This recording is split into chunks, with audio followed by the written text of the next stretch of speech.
कधीच नाही चुकणार तुमचे फेवरेट टीव्ही शोज झी5 सोबत, तेही एकदम फ्री।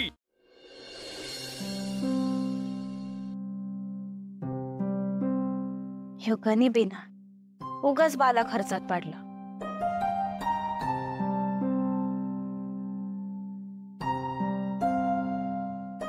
पारू बाळा, सावित्री त्या हे बघा, धनीने मला रक्षाबंधन गिफ्ट दिली आहे। छान आहे, छान आहे। पारू बाळा चल, आदित्य बाबांनी प्रीतम बाबांना राखी बांधायला बोलवलंय तुला। आलेच पारू, अगं आलेच काय बोलते, तुला कळतंय का मी काय बोलते ते? हे बघ, बंगल्यात दामिनी मॅडमनी तुला आदित्य बाबांना राखी बांधायला बोलवलंय। आदित्य बाबांना राखी बांधणार आहेस तू?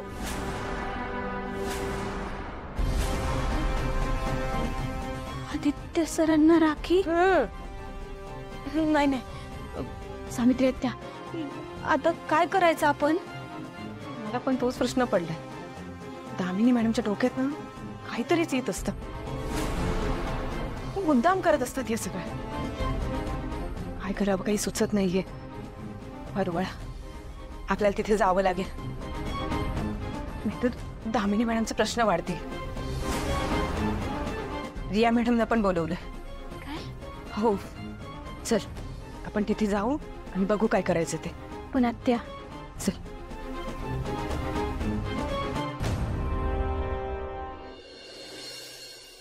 दिसून तुला मी बघायची होती ना।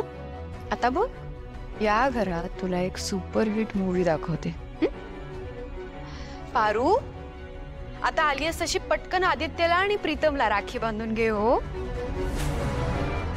यार, पारू तो ऑलरेडी मैत्रीण आहे ना, मैत्रीचं नातं पण चांगलं असतं ना, हे जबरदस्ती बहीण बनवणं कशाला?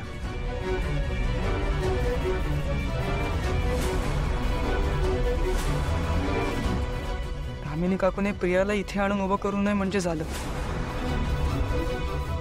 पारूकडून आदित्य बाबांना राखी बांधणं पाप आहे, हे व्हायला नकोय।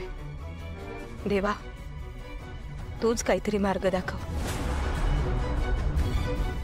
मी त्या प्रियाला पण बोलवायचं ना। ए बाई, ती मुलगी ना महा डेंजर आहे। मला तोंडावर म्हणाली मी इथे काम करायला आलीये, माझ्या बॉसला भाऊ बनवायला नाही। ते जरा अतिशहाणीच आहे। अहिल्यादेवी, मला गुरुजींनी पाठवलंय प्रसाद घेण्यासाठी। हा सावित्री, किचन मध्ये प्रसाद ठेवलाय, तू घेऊन येतेस? हो। पारू बाळा, तू आणशील का प्रसाद? सावित्री, तुला सांगितलंय ना, तू जा ना। हो आणते।